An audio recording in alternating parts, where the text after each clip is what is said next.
Having our webinar, and our topic is stress and its management by yoga, and we have our Ayurvedic Acharya with us, and I'll request Ms. Pranjali Sharma ji to go ahead with the webinar. Thank you. Good morning everyone, and wish you all a very happy new year. Today we'll be talking about a very important factor which we are facing in our day-to-day life, which is stress.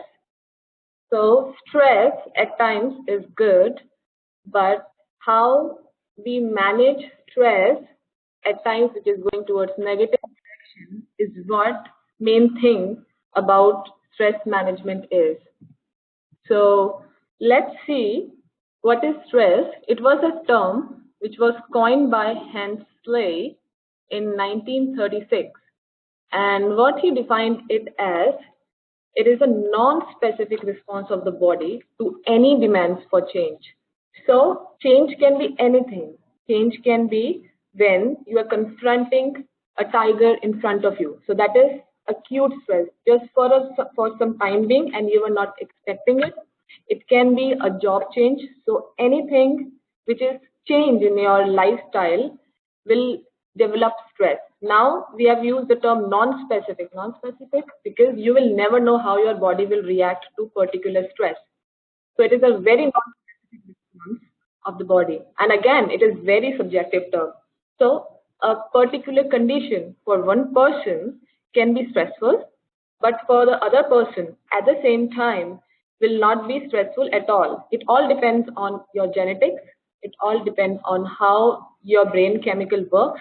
It all depends on how you are living your day-to-day life. In fact, even your diet, your exercise regime, everything determines how will you tackle a stressful condition.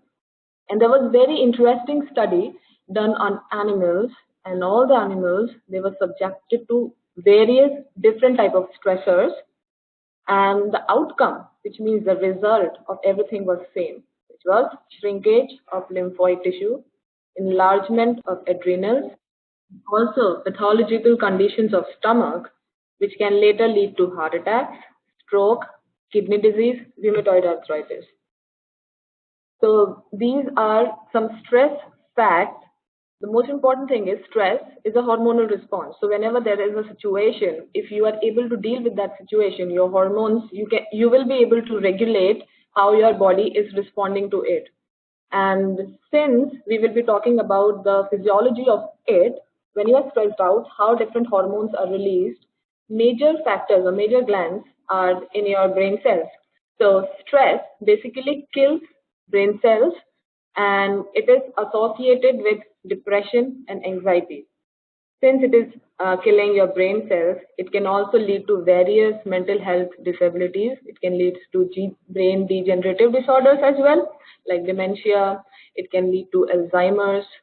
And if a person is stressed out for longer duration, if it is for chronic time, immune system goes down. You will be very easily susceptible to cold. You will be very easily susceptible to any of the virus or bacterial infections you have. So your immune system, you have to make sure your immune system is working perfectly. Stress have to go. Women, they are more prone to stress than men. And stress can basically also increase all your digestive issues. So you can have issues like IBS, you can have issues with constipation, you can have various other advanced digestive disorders. And it can also make you irritable and angry. In women, since it is a hormonal response, chronic stress can lead to various menstrual cycle disorders, or it can alter the cycle of menstruation.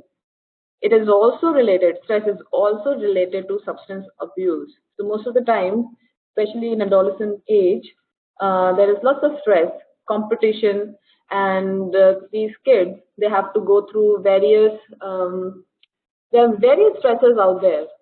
Parents at times exert pressure on them, pressure coming from for their performance in sports, studies, everything. And then when they are not able to combat it, they go towards substance abuse.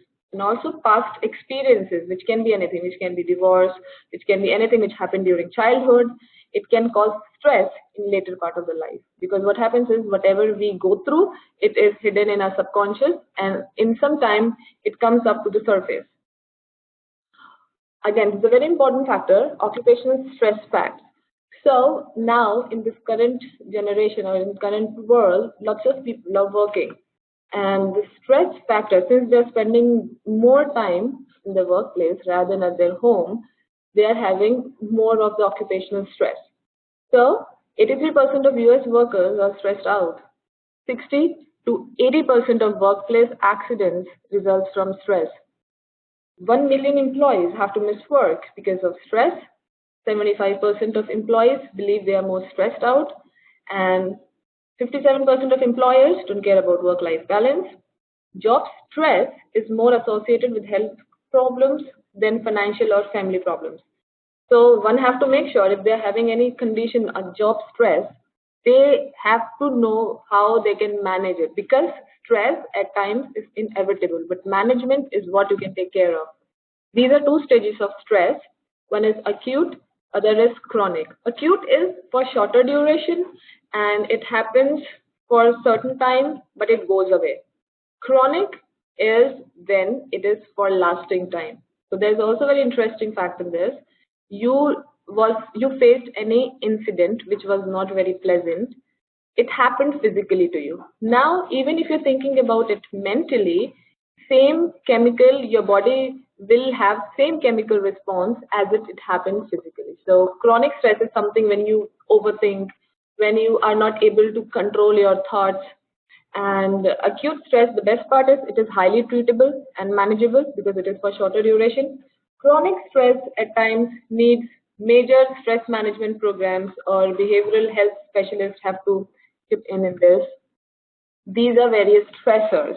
So in acute stress, new challenge is acute stress. Athletic competition is acute.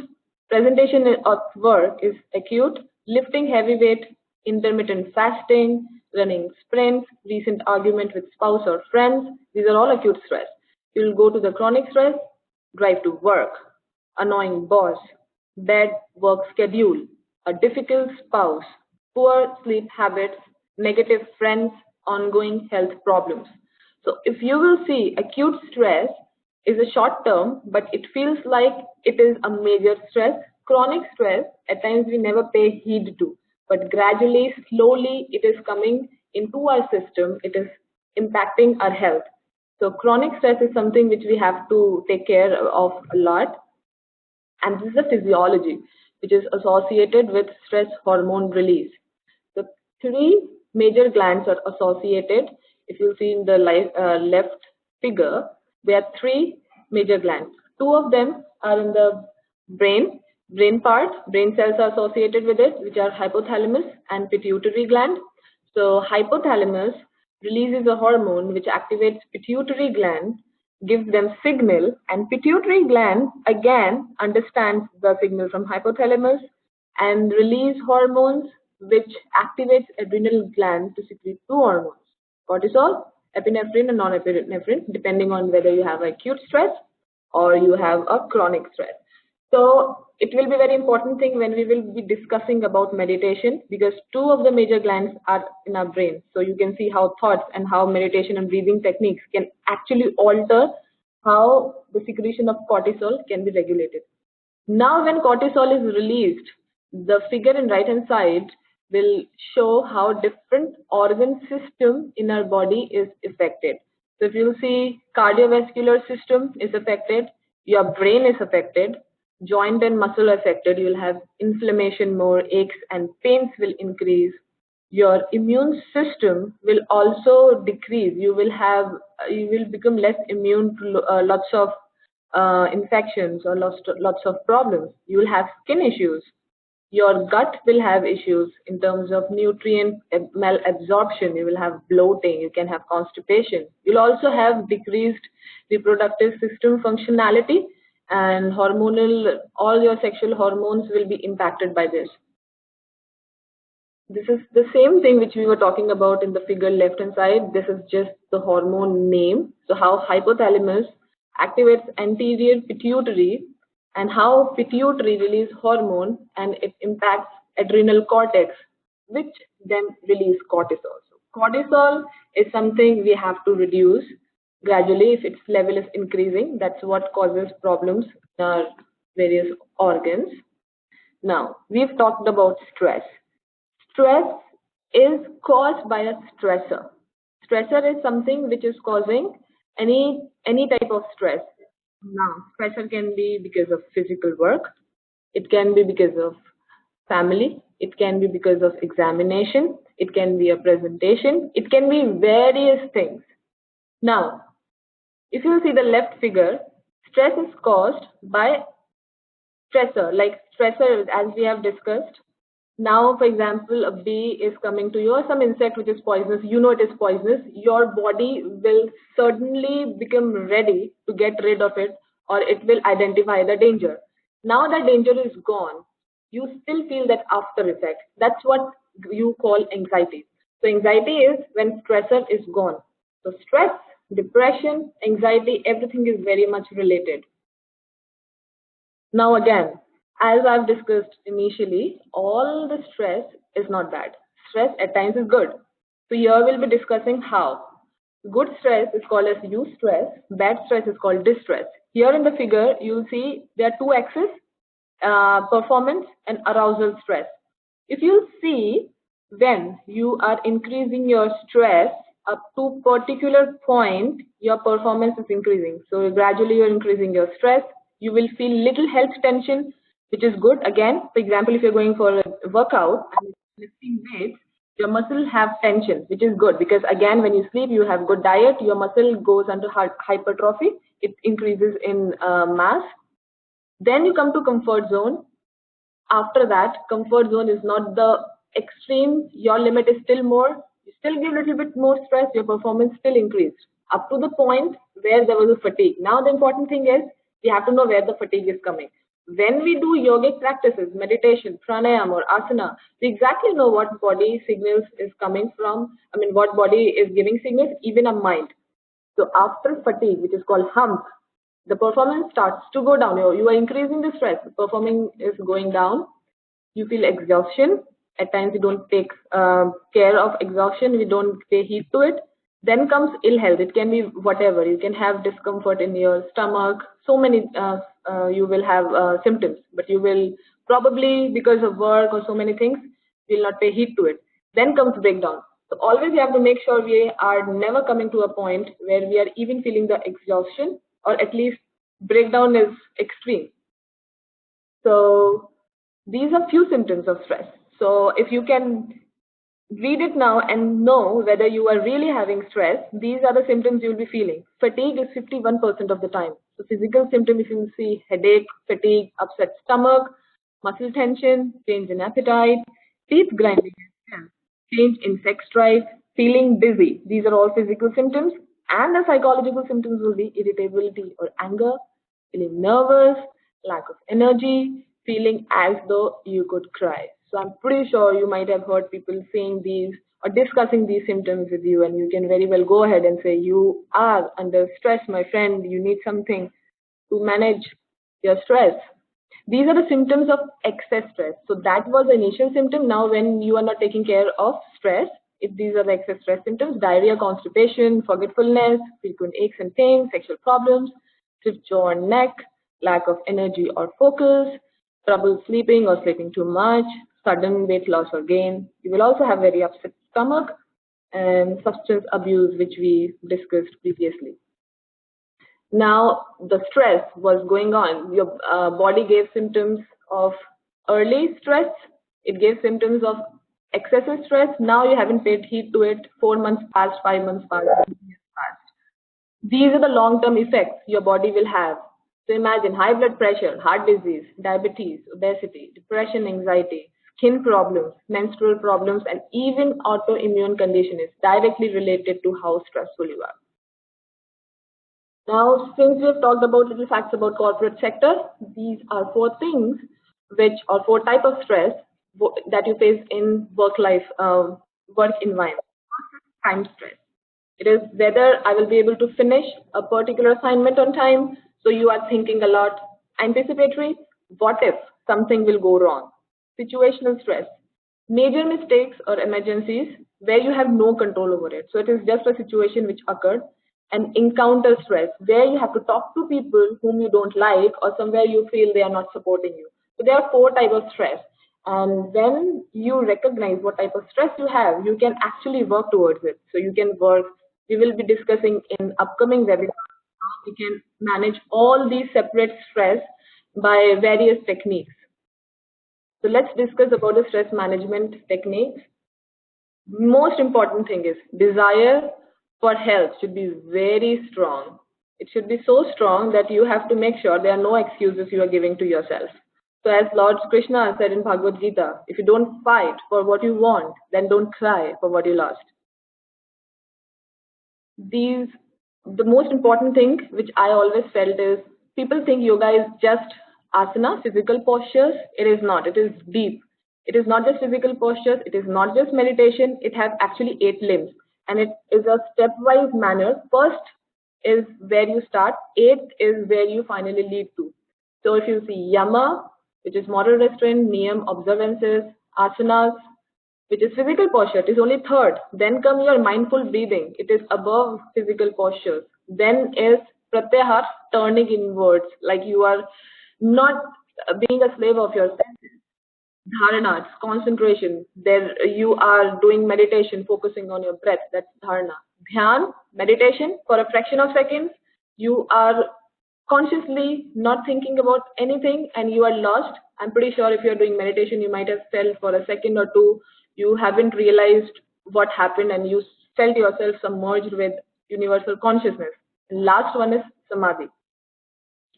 These are the 7 chakras we have. Chakras is the high energy center in our body, and each chakra associate various glands, various organs, and they also represent how you feel. So these are the 7 chakras name and what exactly it depicts. So I will not go in detail. We'll have upcoming webinar for this as well. And if your chakra are blocked, when you have stress, when you have disease condition, your chakras get blocked. That's when you have various disease or various discomfort. These are few symptoms. When you feel cold often, your limbs become cold even when you wear warm clothes. That is the symptom of blocked chakra. You have uncomfortable feeling in womb area. You have pressure and uncomfortable feeling in your belly as well. You have pain between your shoulders and you have difficulty in breathing. You feel tension in your throat area, you might have hypothyroidism, or you have inability to even express your thoughts. You think a lot, but you are not able to express it out. You have mild headaches, you have pressure in between eyebrows, and at times you have heavy headaches, migraines for no reason. So these are all symptoms of your blocked chakras, which can be due to stress, which can be due to overthinking, which can be due to physical stress you are giving to your body. So let's talk about what actually yoga does towards stress. How can yoga help you all with stress condition? So what it does is it stimulates parasympathetic nervous system, and it helps with body's stress response, and it actually releases 2 key neurotransmitters, which is also kind of a happy hormones, and it's dopamine and endorphins. It helps in activating the chakras. So again, we were talking about the blocked chakras. When you start doing yoga, all the chakras start spinning in their right speed and it gets activated. We also use various mantras, which is particular sound, and our tongue touches a palate or teeth, wherever or whatever the mantra is, and it also generates energy inside a body. Breath control helps in releasing the toxins, so it is kind of a detox procedure, and it balances all the koshas of the body. So koshas is, our body is made up of various layers. So when we do yoga, all the koshas of our body is balanced. We have physical kosha, we have mental, we have spiritual, we have various koshas, and it also helps in increasing the ojas, which is, we will again talk about a complete webinar about what koshas and ojas are. Now, since we have discussed about parasympathetic nervous system is activated by yoga, but let's see what actually happens when parasympathetic nervous system is activated. So what it does is it slows down your heartbeat. So when you are anxious, you are thinking a lot, your heartbeat will go down. It will lower your blood pressure. So people who have high blood pressure, we have seen in previous slides, if you have stress for a long time, one of the effect your body have is high blood pressure. So when you do yoga, your blood pressure actually goes down. It constricts the pupil. It increases the blood flow to skin and visceral organs. The peristaltic of GI tract come back to normal. So you will have proper absorption, and also your body will make sure the food you're eating, because of peristalsis, it is going down, traveling through your alimentary canal and going completely down and getting eliminated. It returns the body functions to normal after they have been altered by sympathetic stimulation. So sympathetic stimulation is when you are exposed to any stress, sympathetic nervous system gets activated. But when you do yoga, various type of yoga, your parasympathetic nervous system gets activated. And it activates vagus nerve, which keeps inflammation under control. And these are few yogic poses which helps with stress. So again, everybody have different body, they have different condition, they have different stressors. So if you're practicing it for the first time, it is best to practice it under supervision. Otherwise, you can practice this if you have done this before. You can practice these postures more. So it is Sukhasana, easy pose, Uttanasana, seated forward bend, Shashankasana, rabbit pose, Garudasana, eagle pose, Vajrasana, thunderbolt pose, Paripurnavasana, boat pose, Halasana, flow pose, and last is Shavasana, cork pose. So these are just few of the asanas which everyone can do, but there are additional things which are to be added depending on what body type or how your situation is. Again, that was yogic postures. This is pranayama. Pranayama, as we discussed, is how we are breathing. There are various techniques of breathing, and there is a deep, deep science behind how you should breathe and how your breath actually regulates your health. Because when you breathe, the amount of inhalation or the length of inhalation, the length of breath retention, the length of exhalation, everything will be directly related to what organ or what disease condition it is directly impacting. So let's talk about the first one. It is alternate nostril breathing. Anulom Vilom, it's a Sanskrit term.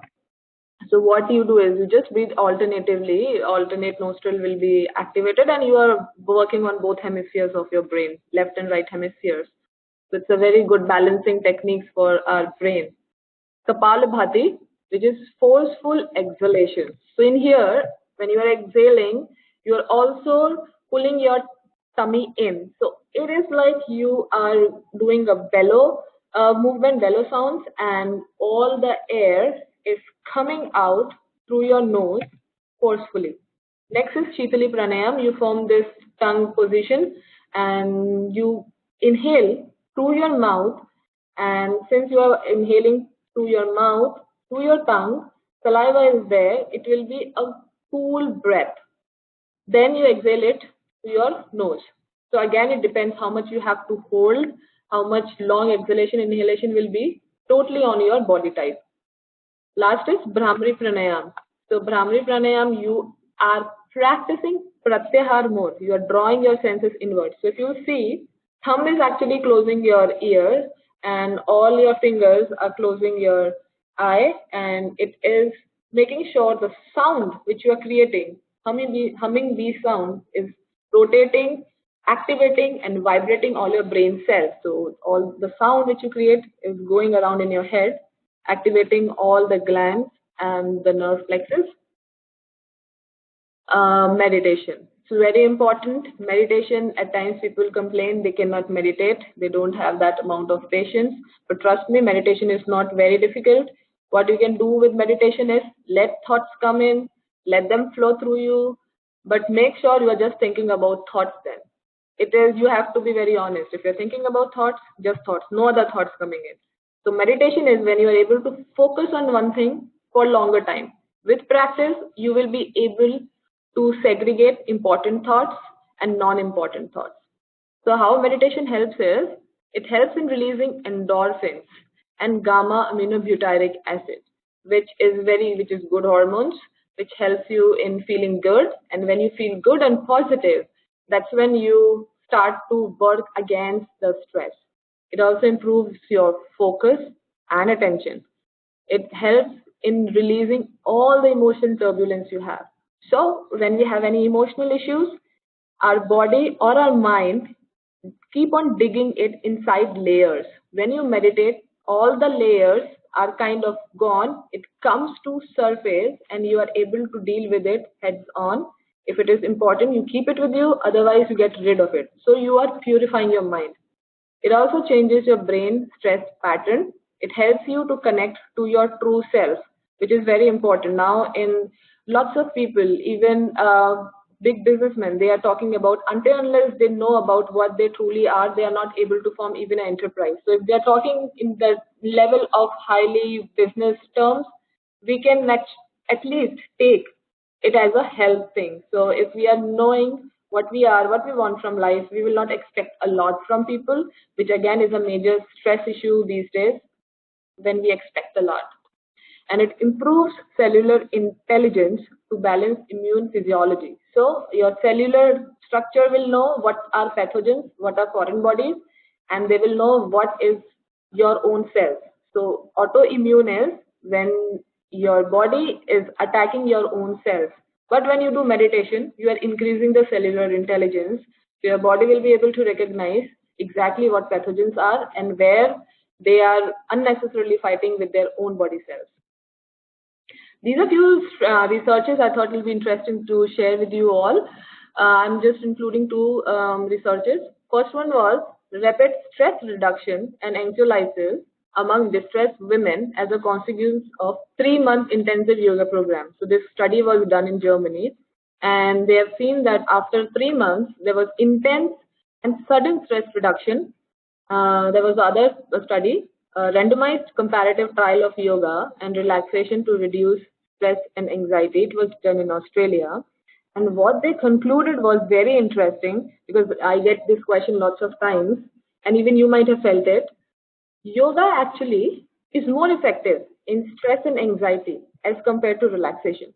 So when you want to relax, you feel like, okay, let me just maybe lie down, or else maybe just watch TV, or maybe just whatever relaxation techniques you like most. But instead of that, if you do yoga, you will feel and have results more. You will have results maybe in short amount of time. So that is very interesting study. So whenever you feel you are anxious or getting depressed, instead of relaxation, go with yoga. You can do asana, physical postures.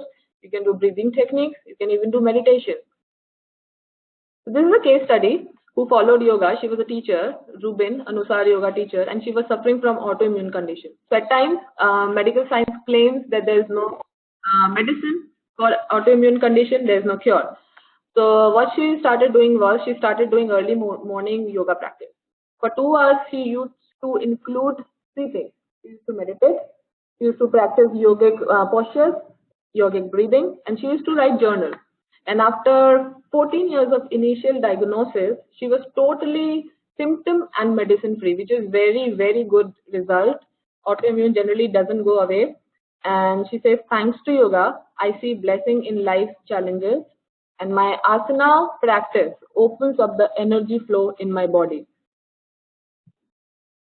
This is something I thought will be very important. Just yoga, meditation, if you'll incorporate something more to it, will be more beneficial. Dinacharya is what should be daily routine. So here I've tried to incorporate few things. So what you should do is meditate to increase self-awareness. That's what we have discussed some time back. Now lunch should be around noon, because at that time your digestive fire to digest that food is very dominant. How you can do it? You can divide your solid food, water in this proportion. Solid food should be half part of your stomach. Water-rich food should be 1/4 part, and 1/4 part of your stomach should be empty. We need that space for proper digestion, because our body is made up of 5 elements, and we need space. Space is one of the elements. We need that as well to digest our food properly. Also avoid sleeping during the daytime. If you're very tired, you can take nap for 15 minutes, 20 minutes, or at max 45 minutes, but you should avoid sleeping during the daytime. Dinner should be 3 hours before bedtime. So so that your digestive system have done its work, and when you are sleeping, your body is not working like a machine to actually digest the food, and what will happen, you will not have a good night's sleep and you will feel tired the next day. What you can do is solid food, just 1/4 part of the stomach. Water-rich food, half part of the stomach. So you can have gravy, you can have soups, and 1/4 part of the stomach again have to be empty. So sleep before 10 because it is a kapha time. We will be discussing in detail again how the different time schedule in the day is. Kapha time is when you can get a best sleep. Your body is ready to relax. 10 p.m. After 10 p.m. your body goes in the pitta. Pitta is energy, fire. When you become more, your thoughts will start to come in and disturb your night's sleep. So before 10 p.m. sleep is the best, and try to sleep for at least 7 to 8 hours so that your body is able to relax, and whatever stress it have gone throughout the day will be regulated and managed. So these are other holistic interventions which can be done if someone is having autoimmune condition or they are having any advanced or compound stress related disorders. What they can avoid is totally avoid caffeine of any sorts or any other stimulants. Even chocolate they can avoid. Dark chocolate at times is good if you're going under depression because it will stimulate you, but you have to make sure that you know whether you are anxious or you're depressed. Strenuous workout it should be avoided. You should know the limit of it. Once you feel you are stress free, you can go back to strenuous workout, but knowing your body's capacity. Spicy food should be avoided. You should also avoid late night work. Intense mental stress is also a big no-no, and feeling of jealousy and criticism, because you see how everything was related to mind. When you will feel jealous and criticism, your body will have different chemical composition going on, and it is not good to combat stress in any ways. These are the few references which I have included, and thank you. If you have any questions, you can ask me. I will unmute everyone. Whoever have to ask me question, they can unmute themselves. Others, rest, please mute your audio. I'll unmute everyone.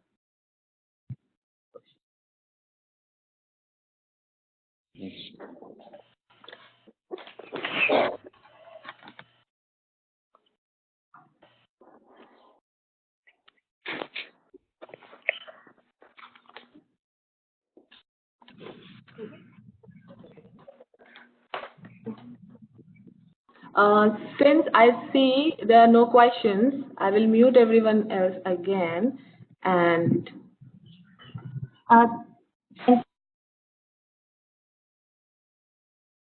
thank you, Pranjalji, for your webinar. It's definitely very informative. And our Para Wellness is located in Octree Road. It's near Edison, and our number is 732-662-5345. We are available Monday through Sunday. Please come and visit us. We'll help you, we'll guide you, we'll give you each and every minute detail for your healthcare queries. It was nice giving you information. Thank you. See you again. Have a nice day.